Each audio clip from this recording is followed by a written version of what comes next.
आज की डेट में पैसे के पास इतनी ताकत है कि हर चीज को खरीद सकता है। हर जगह पैसे ने अपनी मोनोपोली बना ली है। जहां हम कभी सोच भी नहीं सकते थे, वहां भी पैसा अपनी जगह बनाने लगा है। ऑथर कहते हैं कि आखिर हमें ये कैसे मालूम हो कि कौन सी गुड्स और कौन सी एक्टिविटीज हमें खरीदनी चाहिए और बेचनी चाहिए। क्या आज की डेट्स में ऐसी कोई चीज है जिसे पैसे की पावर से इस्तेमाल करके नहीं खरीदा जा सकता? कुछ लोग कहेंगे कि अभी भी कुछ ऐसी चीजें हैं जो आप पैसे से नहीं खरीद सकते, और वो चीज है फ्रेंडशिप। जब आपको किसी से दोस्ती करनी है तो आप उसे पैसे देकर अपना दोस्त बना सकते हैं? नहीं ना। इन केस आपने बना भी लिया हो तो बाद में आपको यह रियलाइज होगा कि यह तो फ्रेंडशिप ही नहीं है। अपने लिए फ्रेंड हायर करना बहुत ही मुश्किल है। हालांकि आप जिसे एज ए फ्रेंड हायर करेंगे उससे आप वो सारे काम करवा सकते हैं जो काम एक फ्रेंड कर सकता है। वो आपके साथ घूमने जा सकता है, बाहर खाना खाने जा सकता है, आपको एडवाइस भी दे सकता है। यानी आप फ्रेंड जैसी सर्विसेज को खरीद सकते हैं, लेकिन अपने लिए एक फ्रेंड नहीं खरीद सकते। पैसे के थ्रू की गई फ्रेंडशिप जितनी जल्दी बनती है उतनी ही जल्दी टूट भी जाती है। इसी तरह से मान लीजिए कि नोबेल प्राइज है। आप नोबेल प्राइज पाने के लिए जी तोड़ मेहनत करते हैं, लेकिन आपको मिल नहीं पाता है। आप कभी कभी फ्रस्ट्रेशन में सोचते हैं कि नोबेल प्राइज को खरीद लिया जाए, लेकिन आपको यह रियलाइज होता है कि ऐसा करके कोई फायदा नहीं है। नोबेल प्राइज कोई ऐसी चीज तो नहीं है जिसे आप खरीद सकें, और ना ही अमेरिकन लीग की मोस्ट वैल्यूएबल प्लेयर अवार्ड। हालांकि अगर कोई प्रीवियस विनर इन सब प्राइज या ट्रॉफी को बेचे तो आप उस ट्रॉफी को खरीद सकते हैं। आप ट्रॉफी को खरीद सकते हैं, लेकिन उस प्राइज या अवार्ड को नहीं, और उस अवार्ड के साथ मिलने वाली रिस्पेक्ट को भी आप नहीं खरीद सकते।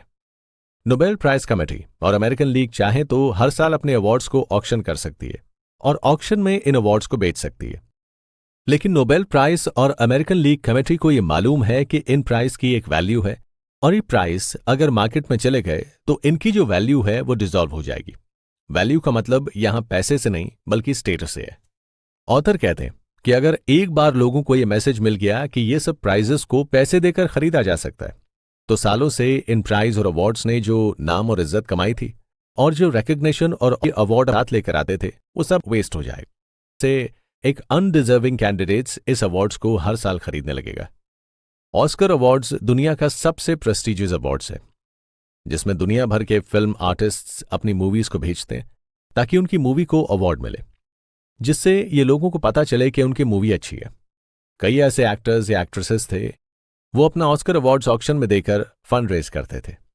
एक बार तो माइकल जैक्सन ने 1999 में बेस्ट फिल्म का ऑस्कर जीतने वाली movie gone with the wind को टीम से $1.54 मिलियन में ऑस्कर अवार्ड खरीद लिया था। बाद में ऑस्कर अवार्ड्स देने वाली एकेडमी कमेटी ने एक लीगल एग्रीमेंट बनाया कि जो भी ऑस्कर जीतेगा वो कभी भी अपने अवार्ड्स को किसी भी हालत में नहीं बेचेगा। अगर ऐसे ही सब बेचने लगे तो फिर तो कोई भी मूवी या एक्टिंग अच्छे से नहीं करेगा, उसके लिए ऑस्कर की कोई वैल्यू ही नहीं रह जाएगी। अभी फिल्म मेकर और एक्टर्स मेहनत करते हैं कि एक दिन उन्हें ऑस्कर मिलेगा। फिल्म मेकर को यह भी मालूम होता है कि अगर उनकी मूवी को ऑस्कर मिल गया तो इसका मतलब है कि उनकी मूवी को वैलिडेशन मिल गया, और जिन्होंने नहीं देखी होगी वो मूवी, उन्हें लगेगा कि इस मूवी को ऑस्कर मिला है, ये जरूर ही अच्छी होगी, इस मूवी को देखा जाए। उसी तरह ऑस्कर पाना हर एक्टर का सपना होता है। जब एक एक्टर को ऑस्कर मिलता है तो उसे अपनी एक्टिंग का वैलिडेशन मिल जाता है, और लोगों को यह भी लगने लगता है कि इस एक्टर को ऑस्कर मिला है, इसका मतलब ये अच्छा एक्टर होगा। आप भी उस एक्टर या मूवी को ऑस्कर के नाम पर ही वैलिडेशन दे देते हो। ऑथर कहते हैं कि ये सब एग्जाम्पल हमें यह सोचने के लिए मजबूर करते हैं कि पैसा क्या खरीद सकता है, लेकिन फिर भी पैसे को कुछ चीजें नहीं खरीदनी चाहिए। इसी बात को डीपली समझने के लिए ऑथर हमें एग्जाम्पल देकर बताते हैं कि ह्यूमन किडनी एक ऐसी चीज है जो मार्केट में बेची और खरीदी दोनों जाती है, लेकिन इसका ट्रांजैक्शन नहीं करना चाहिए। कुछ लोग इस ट्रांजैक्शन को डिफेंड भी करते हैं और कुछ लोग इसे मॉरली इनकरेक्ट बताते हैं।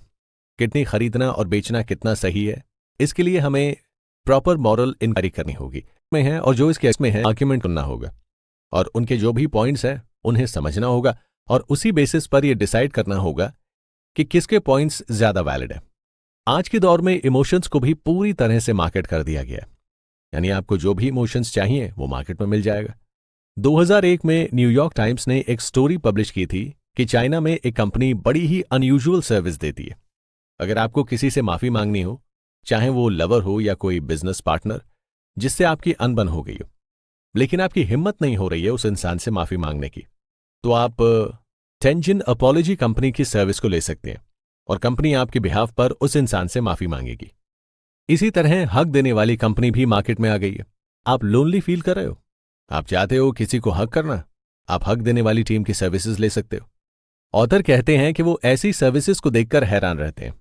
अगर आपके किसी खास इंसान ने गलती की हो और वो अपनी जगह किसी और को आपसे माफी मांगने के लिए भेजे, तो क्या आप उस एक्ट से सेटिस्फाई होंगे? शायद नहीं। या फिर ये इस बात पे भी डिपेंड करता है कि सामने वाले ने आपसे अपॉलॉजी मांगने की कितनी कॉस्ट दी है। हो सकता है अगर एक्सपेंसिव कॉस्ट हो तो आप उसे माफ भी कर दें, लेकिन अगर चीप कॉस्ट होगी तो आप उसे माफ नहीं करेंगे। लेकिन अगर आप चाहते हैं कि जिसने गलती की है वही माफी मांगे, तो इस हिसाब से तो अपॉलॉजी भी फ्रेंड्स की ही तरह हुई, जिसे खरीदा नहीं जा सकता है। आप पैसे से क्या खरीद सकते हैं और क्या नहीं खरीद सकते हैं, इसकी लिस्ट लंबी होती जाएगी। और इसी में फ्रेंडशिप की तरह एक और सोशल प्रैक्टिस है जिसे कहते हैं वेडिंग टोस्ट। यानी यूएसए में जब शादी होती है तो ब्राइड और ग्रूम के लोग विश और कॉन्ग्रेचुलेट करने आते हैं, फिर उसके बाद ड्रिंक की एक सिप लेते हैं और इसी को वेडिंग टोस्ट कहते हैं। इसमें ब्राइड और ग्रूम के लिए एक छोटा सा स्पीच देना होता है। अक्सर लोग इस स्पीच को देने से हिचकिचाते हैं, तो ऐसे में इसके लिए लोग वेडिंग टोस्ट सर्विस के थ्रू ऑनलाइन स्पीच खरीदते हैं। यूएसए में वेडिंग टोस्ट स्पीच प्रोवाइड करने के लिए कई सारी वेबसाइट्स बनाई गई हैं, जैसे theperfecttoast.com और com। आपके बारे में एक ऐसी स्पीच दे जिसे सुनकर आप और जितने लोग भी आपकी शादी में मौजूद हों सब इमोशनल हो जाए, और आपको बाद में यह पता चले कि आपके फ्रेंड ने जो वेडिंग टोस्ट में स्पीच दिया था वो ऑनलाइन खरीदा था, तो उस वक्त आपको कैसा लगेगा? आप शायद फिर इतना इमोशनल करें। हालांकि अगर हम प्राइम मिनिस्टर या प्रेसिडेंट की स्पीच की बात करें तो हम सबको ये पता रहता है कि इनकी स्पीच एक प्रोफेशनल राइटर लिखता है, और आपके लिए स्पीच उतने मायने नहीं रखते क्योंकि आपके इमोशंस नहीं जुड़े होते। लेकिन जब आपका दोस्त आपकी शादी में ऑनलाइन खरीद कर स्पीच दे तो आपको बुरा जरूर लगेगा क्योंकि आप इमोशनली कनेक्टेड होते हैं। ऑथर कहते हैं कि अपॉलॉजीज और वेडिंग टोस्ट स्पीच खरीदा जा सकता है, लेकिन इनके अंदर के इमोशंस को नहीं खरीदा जा सकता है। और अपॉलॉजीज और वेडिंग टोस्ट स्पीच को खरीदकर आप इन इमोशंस की वैल्यू को कम करते हैं।